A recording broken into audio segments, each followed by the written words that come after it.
오늘 읽은 본문 그 앞부분 63장 15절부터 64장 전체 내용은 하나님을 향한 이스라엘의 질문이면서 또 호소입니다. 이 많은 내용이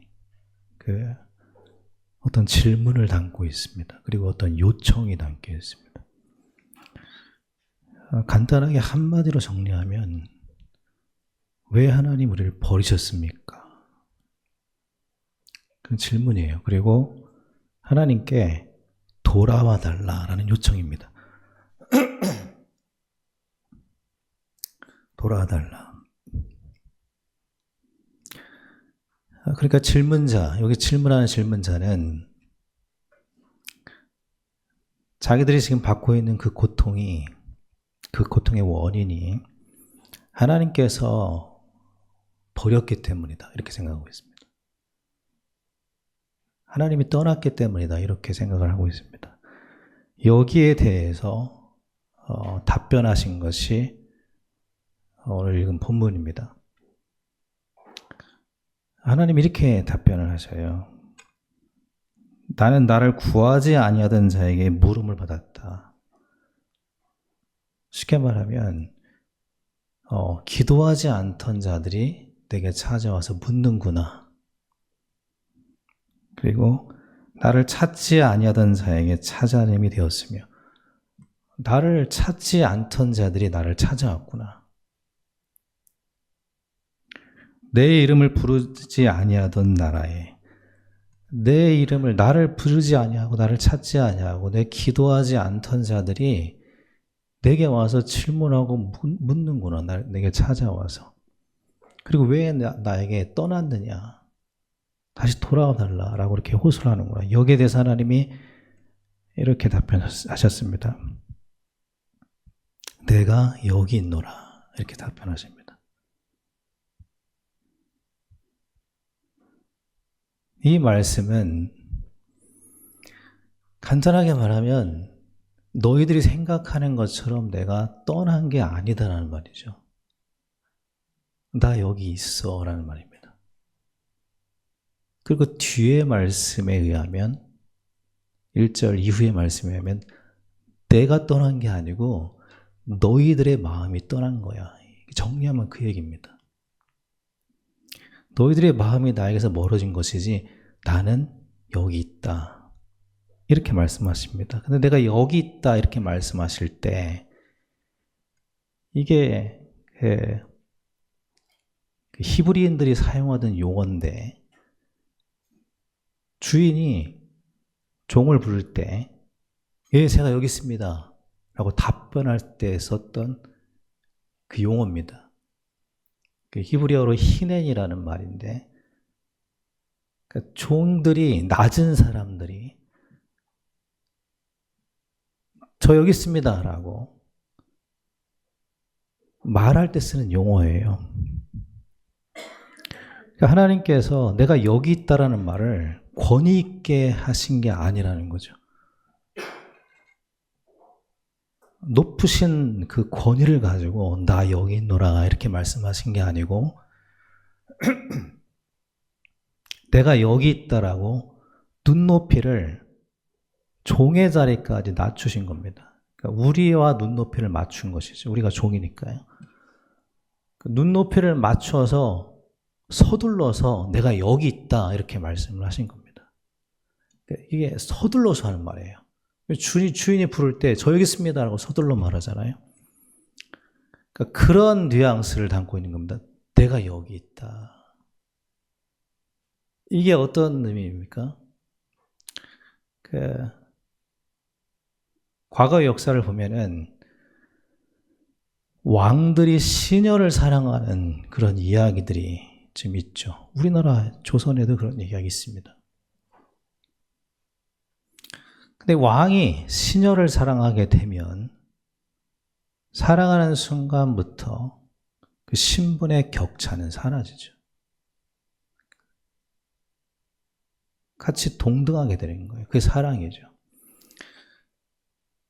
그러니까 하나님께서 눈높이를 낮춰서 내가 여기 있다라고 격차를 없앤 것은 이게 사랑의 언어입니다. 사랑의 언어. 내가 여기 있어라고 사랑으로 속삭이는 겁니다. 권위 있게 책망하듯이 하는 말이 아니고 나는 너를 떠난 적이 없다라고 속삭이는 겁니다. 이게 사랑의 언어예요.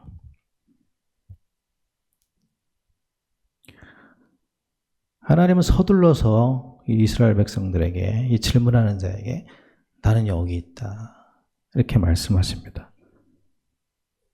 그리고 뒤이어서 하시는 말씀이 내가 떠난 게 아니고 너희들의 마음이 나에게서 멀어진 것이다 이렇게 말씀하십니다.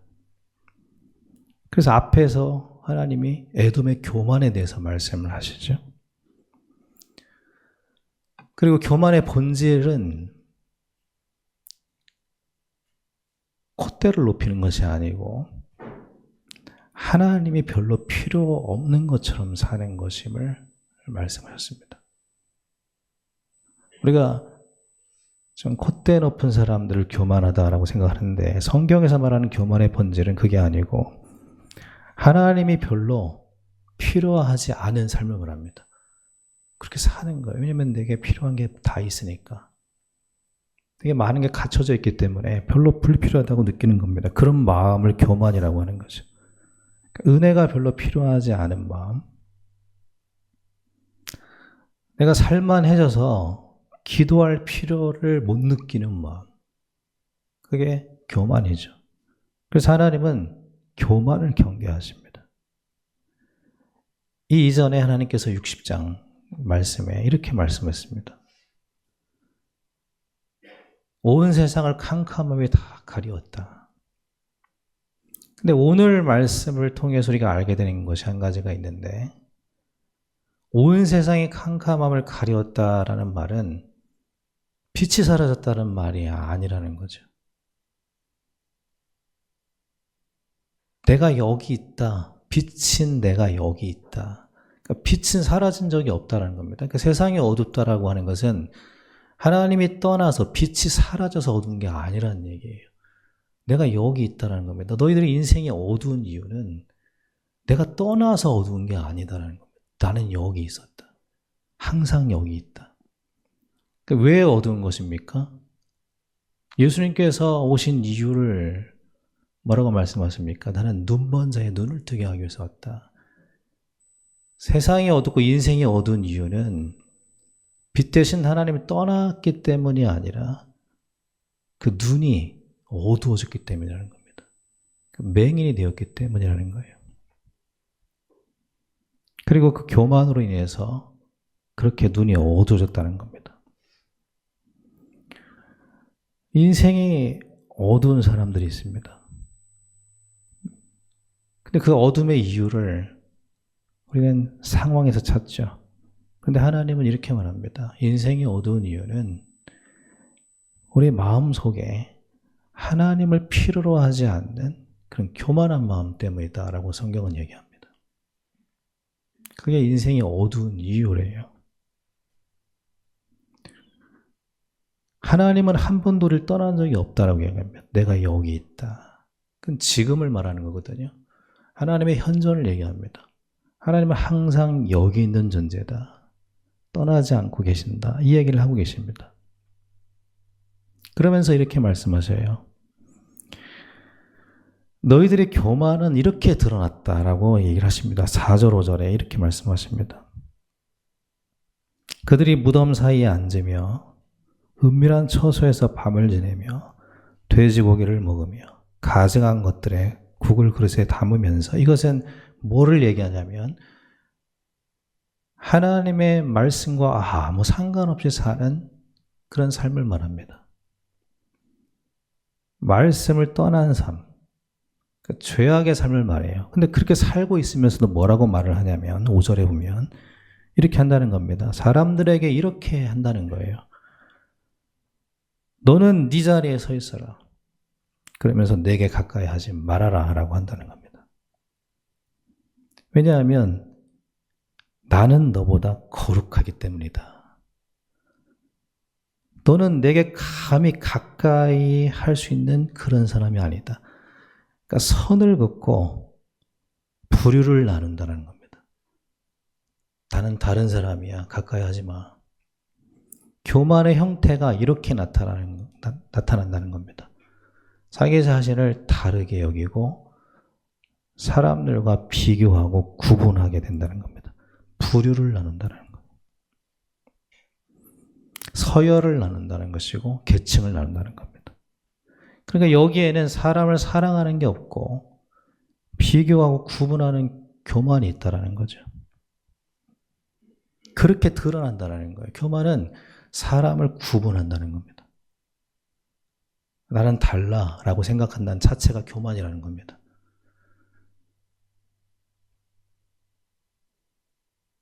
우리 속에 그런 마음이 있을 수 있죠. 사실은 오랫동안 그런 마음이 있었습니다. 우리는 달라, 나는 달라, 너희와 달라. 근데 그건 교만이라는 겁니다. 그리고 이들의 교만에 대해서 하나님 이렇게 말씀하셔요. 6절에 보니까 보라 이것이 내 앞에 기록되었으니 내가 잠잠하지 아니하고 반드시 보응하되 그들의 품에 보응하리라. 하나님께서 그 교만에 대해서 반드시 보응하신대요. 그러면서 그들에 대해서 이렇게 얘기를 합니다. 5절 뒷부분에 보면은 그들은 내 코에 연기요 종일 타는 불이로다. 자기를 스스로 구분해서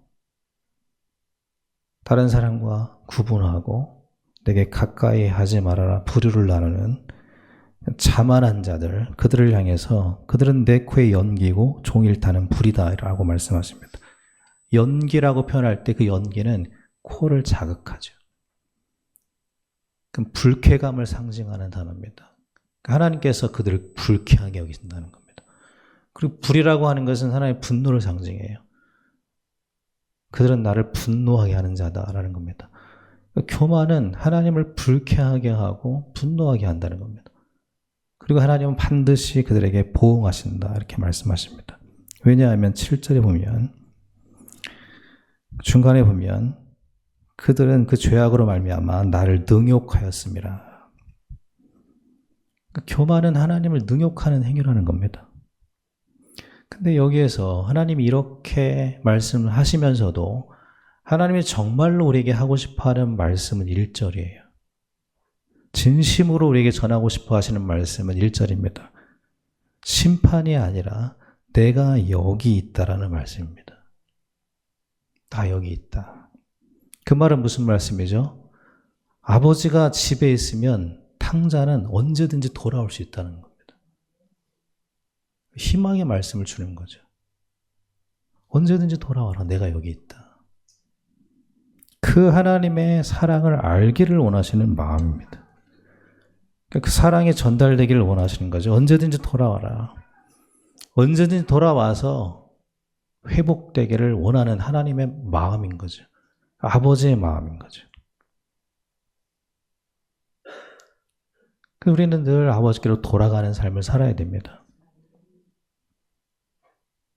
왜 돌아가야 됩니까? 이유가 있는 거예요. 요한복음 1장 14절에 보니까 이렇게 기록되어 있습니다.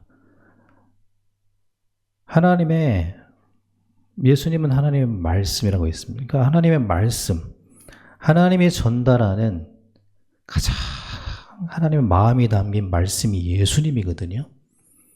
예수님이 우리에게 하고자 하는 모든 말씀이 예수님 안에 담겨 있습니다. 그 삶 속에 하나님의 모든 사랑이 다 담겨 있는 거죠. 근데 요한복음 1장 14절에 이렇게 말씀합니다. 하나님의 말씀이 육신이 되어서 이 땅에 오셨는데 그 속에는 두 가지가 충만했대요. 하나님이 우리에게 말씀을 던져줬어요. 근데 그 말씀 속에는 두 가지가 충만합니다. 뭐가 충만합니까? 은혜와 진리가 충만하더라. 하나님의 은혜가 충만하고 어떤 진실이 충만한 게 아니라 진리가 충만하다. 우리를 자유케 하는 진리가 충만하다. 예수님은 그 은혜와 진리가 충만한 상태로 이 땅에 오셨습니다. 그러니까 흘러나오는 거죠. 가시는 곳마다 은혜가 흘러나와요. 가는 곳마다 사람들을 자유케 하고 해방케 합니다. 진리를 전해주시니까요. 그 진정한 회복은 어디에 있습니까? 진정한 회복은 충만한 것이 흘러나오는 곳에 있는 거예요. 진정한 회복이라고 말할 때 우리 자신이 충만해지는 게 회복입니다. 그런데 그 이상의 회복이 있습니다. 그 충만한 것이 흘러나오는 것이 진정한 회복인 것이죠. 그런데 충만한 것은 흘러나오게 돼 있는 것입니다. 그래서 예수님께서 승천하시기 전에 제자들에게 마지막으로 하신 말씀은 성령으로 충만해질 때까지 기도하라는 거였습니다. 그래서 우리가 다 충만해지길 바랍니다. 거기에 회복이 있거든요. 하나님으로 충만해지고 은혜로 충만해지게 되길 바랍니다. 충만해지기 위해서 예수님이 이렇게 하신 말씀을 잘 기억해야 됩니다. 기도하라 그랬습니다. 기도는 우리가 하나님 앞에 소원을 말하는 게 아니고 하나님 앞에 나아가는 거죠. 탕자가 아버지를 생각하고 아버지께로 돌아가는 것 자체가 기도입니다. 그리고 아버지의 품에 안기는 순간 탕자는 충만해지죠. 아버지의 사랑으로 충만해지죠. 그리고 위로로 충만해지고 회복됩니다. 그 아버지를 생각하고 아버지께로 마음을 돌리고 아버지를 향해 나아가는 것 자체가 기도인 거죠. 물이 전혀 없는 사막에서도 오아시스에 가면 물로 충만해집니다. 그러니까 우리가 충만해지려면 충만한 곳으로 나아가면 되는 겁니다. 하나님은 모든 충만의 근원이시잖아요. 하나님께 나아가는 우리 남은 인생이 되길 바랍니다. 그게 남아있는 거예요. 우리에게 요구되는 것은 딱 하나, 기도입니다. 나머지는 하나님이 하시는 겁니다. 하나님께 나아가는 자는 하나님의 것으로 충만해지는 겁니다. 비극적으로 모든 것을 잃은 탕자가 하나님 앞으로 나아갔을 때, 아버지께로 나아갔을 때 그 인생은 그야말로 내 것이 다 네 것으로 돼 아버지의 것으로 다시 충만해졌습니다. 예수님도 마찬가지예요. 예수님은 하나님이셨지만 아무리 바쁘셔도 기도하는 것을 잊지 않으셨습니다. 한 번은 제자들이 어딘지 찾으러 가셔야 될 만큼 한적한 곳에 가셔서 기도하셨습니다. 우리가 뭘 해야 되는지를 보여주는 거죠. 여러분, 기도보다 바쁜 게 없고 기도보다 중요한 게 없습니다. 정말 중요한 일이라면 중요한 일이기 때문에 기도해야 되는 거죠. 정말 바쁜 일이라면 바쁘기 때문에 기도해야 되는 겁니다. 우리 삶 속에 나타나야 되는 것은 하나님의 은혜거든요. 우리의 힘의 능력이 나타나는 것, 그것은 결국 우리를 교만하게 합니다. 우리 삶 속에 나타나야 되는 것은 하나님의 은혜이기 때문에 중요하고 바쁜 만큼 기도해야 되는 겁니다. 하나님의 은혜로 인생이 충만해지게 되길 바랍니다. 능력은 우리의 활동에서 나오는 것이 아니고 하나님과의 교제에서 나옵니다. 그래서 예수님은 바쁠수록 더 기도하셨고 사람이 몰려올수록 더 기도하셨습니다. 끝까지 겸손하고 온유하게 기도하셨어요. 근데 이것이 얼마나 중요한지 하나님이 지금 회복의 절정과 회복의 완성 사이에서 이 말씀을 하시는 거예요. 내가 여기 있으니까, 내가 어디 떠난 게 아니니까 내게 나아오라. 이 얘기를 하고 계시는 겁니다.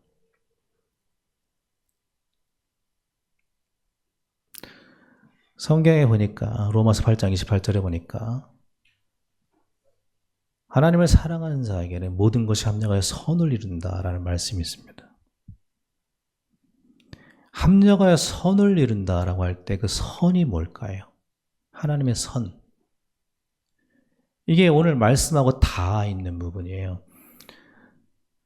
하나님께서 창조하실 때 이런 말 하십니다. 성경에 이렇게 기록되어 있어요. 보시기에 좋았더라. 보시기에 좋았더라. 그 좋았더라는 말이 선입니다. 같은 단어예요. 그럼 뭐가 그렇게 보시기에 좋았을까요? 하나님이 보시기에 좋은 것, 그것이 선인데, 그 성경은 다른 말로 완전이라고 하는데, 하나님 우리의 완전하라고 말씀하시죠. 그리고 성경은 완전에 대해서 이렇게 얘기합니다. 노아는 당대에 완전한 자였더라. 어떻게 인간이 완전할 수가 있을까요? 그 뒤에 설명이 이렇게 되어 있습니다. 그가 하나님과 동행하였더라. 그러니까 성경에서 말하는 완전은 하나님이 함께하는 겁니다. 성경에서 말하는 선이라고 하는 것은 합력하여 선을 이룬다고 하는 것은 탕자가 아버지 품에 안긴 상태를 말하는 거예요. 그게 하나님 보실 때 완전입니다. 그게 하나님 보실 때 선이에요. 그러니까 우리의 삶을 통해서 하나님이 선을 이루어 나가신다라고 하는 것은 우리가 삶에 고난이 있든 즐거움이 있든 우리로 하여금 하나님 앞으로 나아가게 하신다라는 의미입니다. 그게 선이라는 겁니다. 하나님이 사랑하는 자는 하나님이 하나님께로 돌아오게 하신다라는 의미입니다. 그게 선입니다. 그런 선하신 하나님의 은혜가 우리 모든 삶 속에 있게 되길 바랍니다.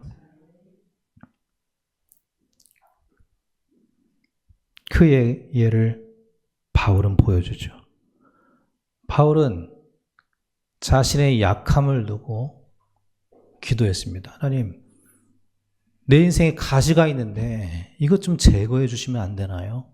너무나 괴롭습니다. 여러분, 그 가시가 무엇인지 성경은 명확하게 얘기를 하지 않습니다. 그러니까 바울이 얘기를 안 한 거죠. 자기 몸의 가시가 무엇인지 아무도 모릅니다. 그냥 추측만 할 뿐이에요. 그러니까 추측은 자유잖아요. 사람들은 이 말 저 말 합니다. 그게 뭐 간질이다, 여러 가지 얘기를 합니다. 그럼 저도 추측하겠습니다. 성경을 보니까 제가 보는 관점에서 바울의 가시는, 바울은 이런 말을 자주 했습니다. 사람들이 내가 말을 못하는 걸 가지고 자꾸 비웃는 거, 성도들이 나의 외모를 가지고 자꾸 평가하는 거. 바울은 잘 말을 못했다라고 해요. 사람들이 그걸 가지고 자꾸 비판할 만큼 사람들 앞에서 말을 잘 못했다고 합니다. 그러니까 바울에게 어쩌면 전도하는 사람으로서, 말을 많이 해야 되는 목회자로서 어려웠던 것 같아요. 모세도 그랬고 예레미야도 그랬고, 그런 것들이 이 사람들에게는 가시로 여겨지지 않았을까, 제 생각입니다.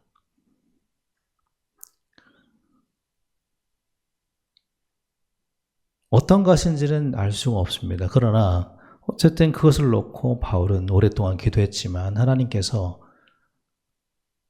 그 기도를 응답해 주지 않습니다. 그리고 말하기를 내 은혜가 너에게 충분하다, 이렇게 얘기하십니다. 그때 바울이 깨달은 게 뭡니까? 하나님의 은혜를 깨달아요. 뭐가 은혜인지를 깨닫냐면, 내가 약한데 그 약할 때마다 하나님 앞에 나아가는 그 자체가 은혜라는 걸 깨닫게 됩니다. 하나님 앞에 나아가는 그게 그냥 은혜라는 걸 알게 돼요. 왜냐하면 사막에서 오아시스에 나아가면 물을 먹게 되거든요. 마치 그와 같이 하나님께 나아갈 때마다 바울은 하나님이 주시는 은혜를 경험하는 겁니다. 응답이 없는데도 은혜를 경험하는 거예요. 그러니까 내가 여기 있다, 이 말씀은 하나님이 우리에게 주신 최고의 은혜의 말씀입니다. 우리를 다시 일으켜 세울 분이 지금도 계신다는 말이거든요. 우리가 하나님 앞에 나아가기만 하면 우리를 다시 안아주시고 우리 마음을 회복시켜 주실 분, 그 하나님이 지금 여기 있다라는 말씀입니다. 그게 우리의 소망이 되기를 예수님 이름으로 축원합니다. 끊임없이 기다리고 계시는 그 아버지의 마음인 거죠. 나는 내 집에 여기 여전히 있다. 너를 생각하고 너를 마음에 품고 지금도 기다리고 있다. 그 아버지를 향해서 이스라엘이 반문을 한 겁니다. 도대체 하나님이 우리를 어떻게 사랑했다는 겁니까? 우리가 삶이 너무 힘들고 어렵고 고통스러운데 이게 하나님 우리를 사랑한 겁니까? 이렇게 반문을 하는 겁니다. 그런 반문이 성경에 많이 나와요. 오늘 여기도 나오지만 말라기에도 나옵니다. 하나님 똑같이 얘기하셔요. 내가 너희를 사랑했다. 근데 반문해요. 도대체 하나님이 우리를 어떻게 사랑했다는 겁니까? 이렇게 반문을 합니다. 그런 반문을 목회를 하다 보면 듣습니다. 내가 이런 어려움을 당했는데 도대체 하나님이 나를 사랑한다는 말이 옳지 않게 여겨지는 거죠. 근데 하나님은 그 반문에 대해서 그냥 한마디 하셨습니다. 내가 여기 있다. 이렇게 말씀하십니다. 우리에게 필요한 것은 뭐냐면 그 말씀이 어떻게 나를 사랑하는 말씀인지에 대한 묵상이 필요한 거죠. 도대체 내가 여기 있다라는 이 말씀이 어떻게 나를 사랑한다는 말씀이 될 수 있는가? 백혈병에 걸린 그 아이를 본 적이 있는데 내가 만약에 저도 마찬가지일 것 같아요. 아이가 백혈병에 만약에 걸렸다면 부모로서 어떻게 하겠습니까? 병원에 데리고 가겠죠. 근데 여러분 병원에 데려가면 그 아이가 바로 낫는 게 아니에요. 굉장히 고통스러운 과정이 필요합니다. 치유되기까지 아이가 감당할 수 없는 고통들이 있습니다. 그 고통을 부모가 알까요, 모를까요? 알죠. 알면서도 병원에 데려가는 겁니다. 그 아이를 아프게 하려고 하는 게 아니라 그 아이를 너무나도 낫게 하고 싶어서 그 수술의 과정을 겪게 하는 거죠. 아이는 혼자 아파서 자기 혼자 수술실에 누워있는 것처럼 느낄지 몰라도 부모는 한 번도 그 마음이 아이에게 떠난 적이 없습니다. 그리고 오히려 대신 아파주고 싶은 마음만 가득해요. 부모가 아이를 병원에 맡기는 것은 버린 게 아닙니다. 아이를 너무나 사랑하는 거죠. 근데 이스라엘 백성들은 어린아이처럼 칭얼댔습니다. 왜 우리를 아프게 합니까? 라고 칭얼댔습니다. 그때 하나님은 말씀하십니다. 내가 여기 있다. 나는 떠난 적이 없다. 우리가 이 말씀을 100번, 1000번 들어도 그것이 삶에서 이해되지 않고 내 삶에 적용되지 않고 작용하지 않고 작동되지 않는 이유는 우리가 하나님 앞으로 나아가지 않기 때문입니다.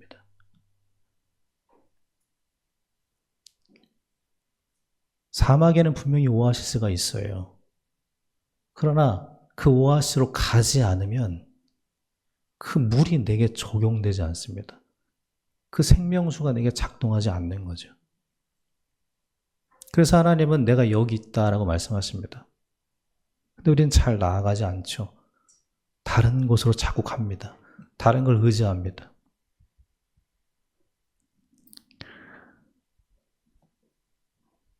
돈만 있으면 탕자처럼 내 마음대로 인생을 살 수 있을 거라고 생각합니다. 그러나 성경은 인간이라는 존재는 하나님의 은혜가 필요하다고 얘기합니다. 인간은 피조물이에요. 하나님이 필요한 존재입니다. 하나님 없이는 존재가 불가능한 게 인간입니다. 하나님께 나아가는 은혜가 있게 되길 바랍니다. 그러니까 우리가 의지적으로 해야 될 게 딱 한 가지가 있어요. 그게 기도하는 겁니다. 나머지는 의지로 안 돼요. 한계가 있습니다. 그러나 우리가 의지로 해야 될 것이 있다면 기도해야 되는 겁니다. 여러분, 예수님께서 나를 기억하라 라고 말씀하셨을 때 그것은 우리의 의지에 호소를 하는 겁니다. 하나님을 생각하라는 겁니다. 기도하라는 겁니다. 그게 예수님 마지막 부탁이었어요. 기도해라. 시험에 들지 않도록 깨어서 기도해라. 우리 교회가 회복의 단계에서 진정한 회복으로 나아가려면 한 가지가 남아 있습니다. 정말 하나님께 나아가는 기도가 우리 속에 있게 되길 바랍니다. 기도하셔야 돼요. 하나님이 아니면 안 되는 거잖아요. 된다고 생각하십니까? 교만이에요. 인생의 어두운 이유입니다. 정말 참된 지혜는 내가 여기 있다라고 말씀하신 하나님을 경외하는 것이라고 했습니다. 하나님을 경외하는 것이 지혜의 근본이다. 지금도 우리를 기다리시고 품기 위해서 사랑하시고 내가 여기 있다라고 말씀하시는 하나님을 경외하는 지혜로운 자가 되길 바랍니다. 인생의 흉년을 만났다 하더라도 돌아가는 자가 지혜 있는 겁니다. 아버지를 생각하는 자가 지혜 있는 거예요. 자기가 살 궁리를 하고 나는 스스로 살 수 있다는 것을 생각하는 게 지혜가 아니라 하나님 앞으로 무릎 꿇고 나아가는 게 지혜인 것입니다. 그 하나님께 나아가서 우리 남은 인생이 하나님의 모든 것으로 충만케 되기를 예수님으로 축원합니다. 분명히 탕자의 형에게 아버지가 이렇게 말씀하잖아요. 내 것이 다 네 것으로 돼. 아버지의 것은 다 아들의 것이라는 겁니다. 아버지께 나아가서 아버지 것으로 충만해지고 그 충만한 은혜가 흘러나오는 참된 빛, 그 빛된 삶, 성도다운 그런 삶을 세상 속에서 담담하고 당당하게 살아가는 우리가 되었으면 좋겠습니다. 그런 은혜가 우리 모두에게 임하게 되기를 예수님의 이름으로 축원합니다.